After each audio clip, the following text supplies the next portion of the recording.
Here we go again, Generals. I'm Kieran Free. And I'm Isaac Delk, right back here for yet another fantastic Friday edition of the 5-Star News. And Ike, how does it feel to know that we are being watched right now by Catoosa County Superintendent Chance Nix? Feels pretty good. And you want to know who else has been watching us recently? Who? Mr. Lusk. Yep, we're becoming fairly popular over here at the county office. Sure are. And don't forget that all the students and teachers that are showing up on our YouTube channel as well. True. And that's why we wanted to take a quick minute today to thank everyone that's been turning in to our show so far this semester. And we can't wait to bring you many more before the semester comes to an end in December. So let's get it rolling today, and we'll start with some school announcements. Here's my sidekick here along with Brody Morrison for What's Up Heritage. Roll it, guys. Welcome back to What's Up Heritage. Now let's get on to your Friday announcements. Our Heritage football team will be at home tonight against Northwest Whitfield for a game. Kickoff is at 7:30, so be sure to come out and support your Generals. And more on this is coming soon in sports, so stay tuned for that. Also, our 4th pep rally of the year will be happening today at 2:45 after 4th block in the main gym. So be ready to show off your school spirit. Oh yeah, and the HHS Esports Super Smash Bros. Tournament is beginning next week on October 24th. Sign up is $5 in the main lobby, so may the best person win. Now let's get on to the weather with our weatherman, Brody Morrison. Thanks, Kieran. And now let's get on to your weekend weather forecast. For Friday, we'll have scattered showers with a high of 71 and a low of 46. For Saturday, we'll have sunny skies with a high of 75 and a low of 47. For Sunday, we'll have sunny skies with a high of 70 and a low of 43. And for Monday, we'll have sunny skies with a high of 71 and a low of 44. So wear a jacket this weekend. Now, let's get back to our anchors for more news. Good job on the weather, Brody. Hope the rain stays away from us tonight for the big football game with Northwest. Yep, me too. To the news now, and we'll kick off some segments today with the deeper look inside the school's newspaper, the General Journal. That's right, Isaac. Mr. Peace's journalism students produce some unbelievable content that's available on a monthly basis. Like us here in broadcasting, they cover school events and various other school-related functions. They also dive a little deeper on subjects and provide special features. 5-Star News reporters Parker Scott, Gabe Guffey, and David Butler spent time down in the journalism room earlier this week to find out more about the General Journal and how these students make it all work. I teach the journalism class here at Heritage. The journalism class is typically a class of about 12 to 15, potentially 20 students who work on the General Journal, which is the school newspaper, the online school newspaper, and the Legacy, which is Heritage's yearbook. Hi, so I am the editor-in-chief for the General Journal here at Heritage High School. If you ever are looking for the General Journal and you want to see, what is going on at the school, you can go to the Heritage website, you can click on the News tab, and you will also see a little button that says the General Journal. You can also find us on our Instagram or Twitter. We have a giant bulletin board here in the hallway. I think it's behind me. And you can find any of those there, and that will be linked there. The work isn't too bad. It's mainly just about getting it done on time. And the most difficult thing, in my opinion, is interviewing people and finding where people are at. But other than that, it's not bad at all. The General Journal covers a wide variety of news about the school, so school events, student spotlights, students who have accomplished something that's notable that we need to cover. We cover that. We also do reviews of movies and books, editorials on different subjects. It's kind of anything goes as long as it's school appropriate, and we think it would be interesting to our students here at the school. We cover a lot of stuff at the Journal. It can range from editorials, where I think we recently had a girl talk about the legendary hodag of Georgia, which is some mythical creature or something like that. And then we also just had something cover our recent awesome volleyball players and their region tournament stuff and how amazing they've been doing. I'm so proud of them. It's a very fun class. I would definitely recommend it to anyone who likes writing at all. It's a lot of fun, and I've enjoyed it. I'll just note that for students who are interested in joining the journalism class and working on the yearbook and the General Journal, it's not all writing. We also do a lot of Photoshop, a lot of graphic design, a lot of photography. So working on the General Journal and the yearbook requires a bunch of different skills, and I try to, put students where they feel that they will work the best and that they're working on things that actually interest them. So it's first block every semester, fall and spring. If a student's interested in joining, they can talk to me or talk to their counselor. Those guys and gals sure do work hard, and you can tell their hard work is paying off every time you read one of their stories. Sure can. Moving on now to some news, and a lot of our students might find beneficial right here before the holiday season kicks off. Yep, and that's available jobs. We here at the show have a special word from work-based learning instructor Von Crane that airs every Friday right here in this segment. We call it General Jobs. Here's 5 Star News reporters me and Dem McCannon with Mr. Crane. Today he's talking roof cleaning and childcare. Listen up.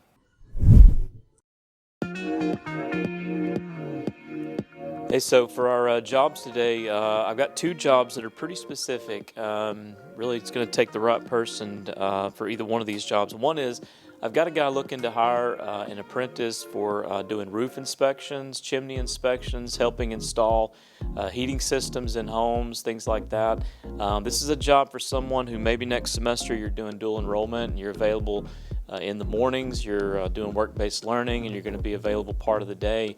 But this guy's looking to train someone and to basically eventually get this individual on board in their own truck, doing their own jobs and things like that. So if you're a guy that likes to work with tools or a lady that likes to work with tools, something like that, this would be a great fit for you, and it's kind of a long-term thing. So if that's something that interests you, definitely come by and see me and I can get you hooked up. The other one is there's a church here locally that's hiring for their nursery. So this is going to be a Sunday morning and Wednesday evening job only. So if you're not wanting to work a whole lot of hours, but you want to work with kids, this is a pretty cool opportunity for you to just work a couple of days a week, make a little bit of gas money, and like I say, it's for a local church. It's not a large population of kids, but a small kind of number of kids. But come see me on either one of these, and I'll get you the information, get you with the right people. Thanks. Thanks for that report, Isaac. There's jobs out there, guys. You just gotta go get them.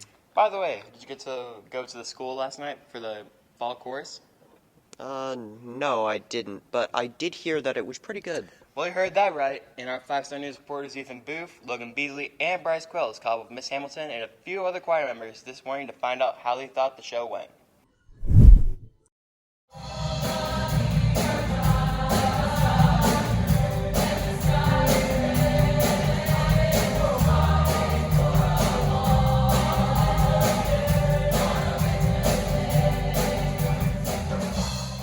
Last night, the middle school and high school choirs performed the annual fall concert. It was a lot of fun because our students got to perform for a packed house, and the middle school kids got to watch the high school kids sing, and then the high school kids watched the middle school kids sing. So it was a lot of fun. Yeah, so at the fall concert, we performed 5 pieces as a group, and then we had 2 songs that we sang with the middle school kids, which was really fun. And then we also had our chamber choir sing, and I think we all did really good. There was so many people that came out supporting both the high school and middle school, and we can't wait to keep doing concerts this year.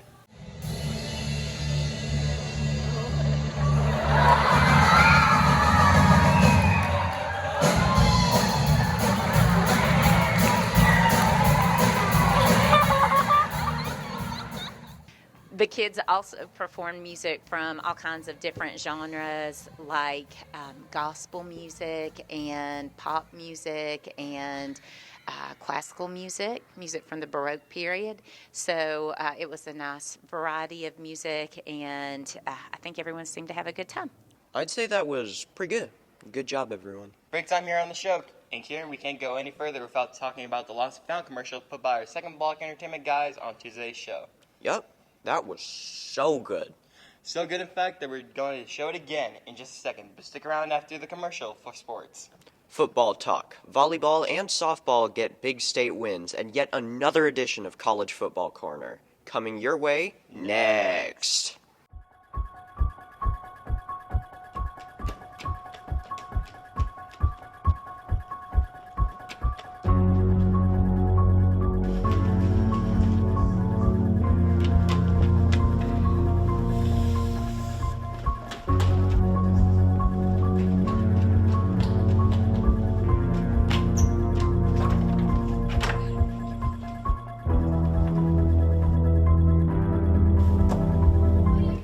check the lost and found.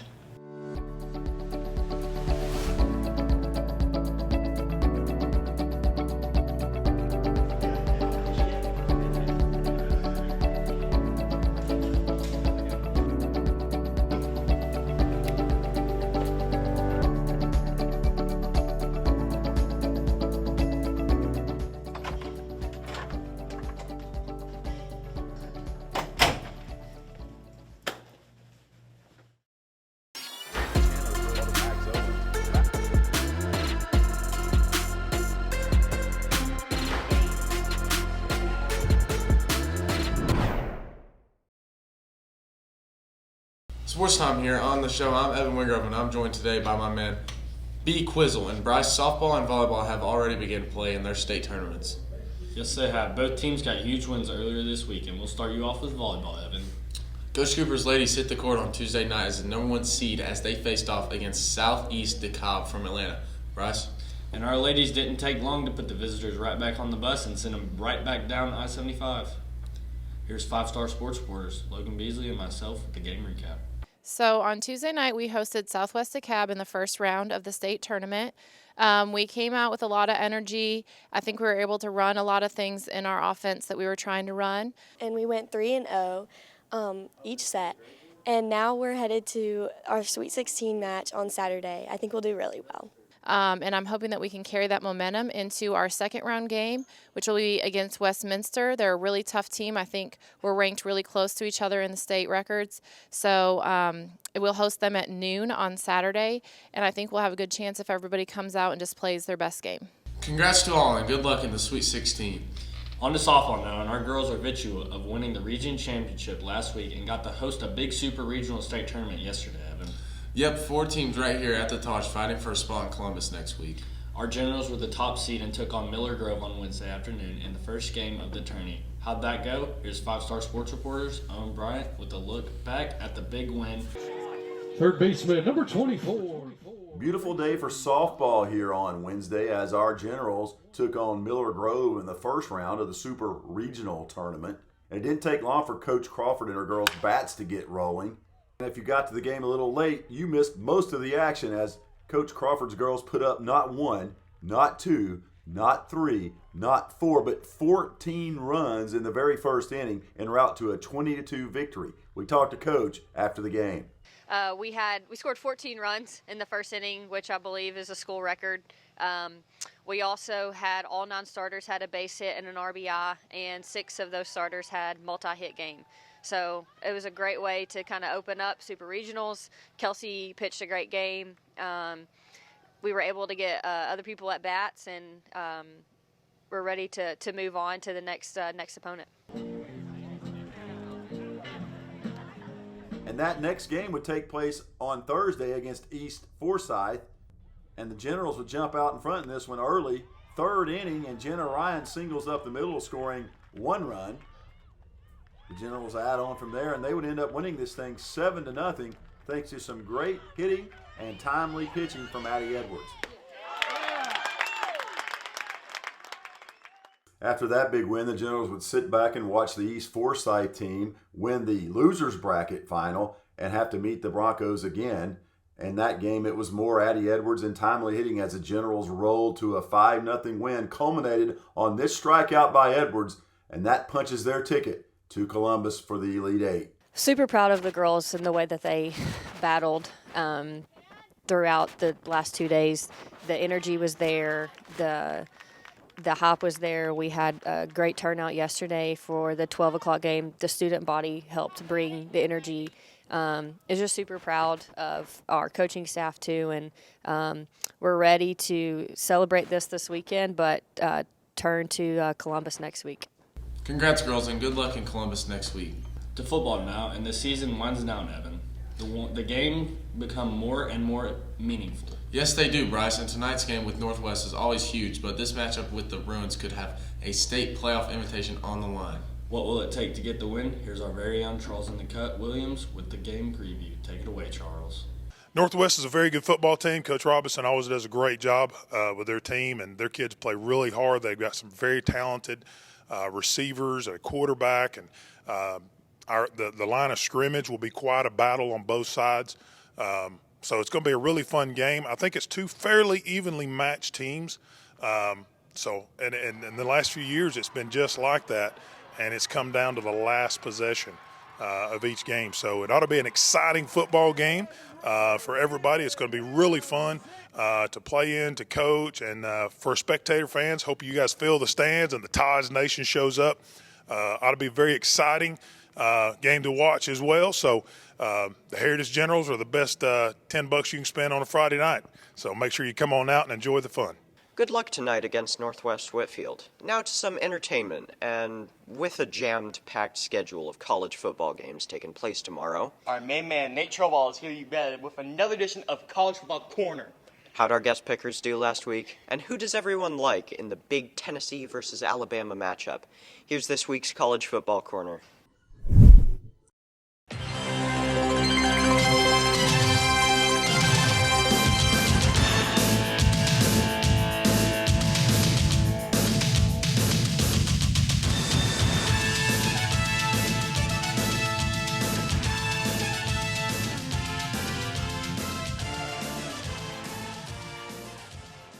Hello and welcome back to College Football Corner.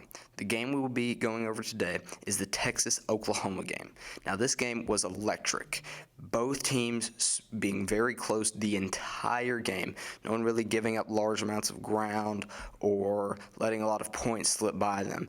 Very good defense, very good offense on both sides. However, Texas could not do enough, and Oklahoma ended up winning 34-30, giving Texas its only loss so far this season, and putting Oklahoma undefeated going into next week. But that's all for the evaluation, so let's see what games our experts are predicting this week. Our first game is USC versus Utah. How do you think that'll turn out? I think it'll be a good game, but in the end, I think USC will come out on top. Go with USC. Utah. USC was embarrassed last week. They're going to get it together. They're going to come out with a dub. Penn State versus Ohio State. I think Penn State's going to upset Ohio State. Oh, that's an easy one. I'm going to have to go with Ohio State. Ohio State. Penn State, better team. Going Penn State. All right, and our game of the week, Tennessee versus Alabama. You know, I'm a Vols fan, and Alabama, last year we beat them, and I think we can do it again this year. The game of the week is Alabama versus Tennessee. Oh, this is a flip. Alabama all the way. This is going to be the game. Neither team's playing too well, but I'm going with Alabama. And then the game of the week, Tennessee versus Alabama. Go Vols. And then finally, the game of the week, Tennessee, Alabama. Roll Tide. Thanks, Nate. And finally, let's talk to a little esports on today's show. Now that's right up my alley, Isaac. Same here. And you're in luck, because our esports teams are looking for students to take part in a huge Super Smash Bros. Tournament next week to raise some money for this year's team. That sounds fun. Well, listen up. 5-star entertainment reporters Austin Campbell, Kai Courtney, Michelle Jiang, and Lily Anderson have more information in this report. Okay, the Smash Tournament is a school-wide tournament for those who want to play Smash and show off their skills. They can do this. We are having it sign up for Tuesday to Friday this week. So the Smash Bros. Tournament signups are going to be this week, and the tournament itself is going to be going through next week. It is going to be $5 a person for sign up. So the winner will be receiving a prize package with a trophy, gift card, and potentially more. So we're really having this tournament for fundraising for the esports, and all you have to do to really sign up, it's $5 to sign up. But all you have to do is go down. We're doing signups in the middle of lunch, so you just go down and they'll ask for your information, such as your username, some way we can contact you for your matches, and then all you got to do is wait for your name to be called, and you have the match. Me personally, for what I'm doing for the tournament, I was helping with creating the posters that you've seen all hanging around the school, and then I'm also going to be in charge with making sure every match is judged, and since I'm a part of the esports, we'll be getting multiple esports members and multiple other judges to make sure that the rules are followed and there is no funny business happening. So, yeah, go ahead and sign up. The esports tournament be really great if we get a lot of people to join because we're using it as a fundraiser for the esports team and the game design classes. So we really could use the money, and the winner's going to be getting probably a pretty significant amount of profit too. So I'd say it's worth it to join. Okay, my name is Riker. I'm the bracket organizer of the Super Smash Bros. Tournament, and with how many people are signing up right now, I'm thinking it's going to be double elimination. And the tournament is going to be held in this room during lunch, and you can sign up during lunch, like right now. We've thought about what if people think they are not good enough for this. Don't. Everybody has their own struggles. I'll be joining the esports team this year, and I'm probably the worst of them all. Like, I don't think I'm going to go very far, but hey, I'm at least going to try. It's something fun to do. Yeah. And it looks good. And with that, we'll wrap up this Friday edition of the 5-Star News. We'll join you next Tuesday with a brand new report. But until then, stay classy, Heritage.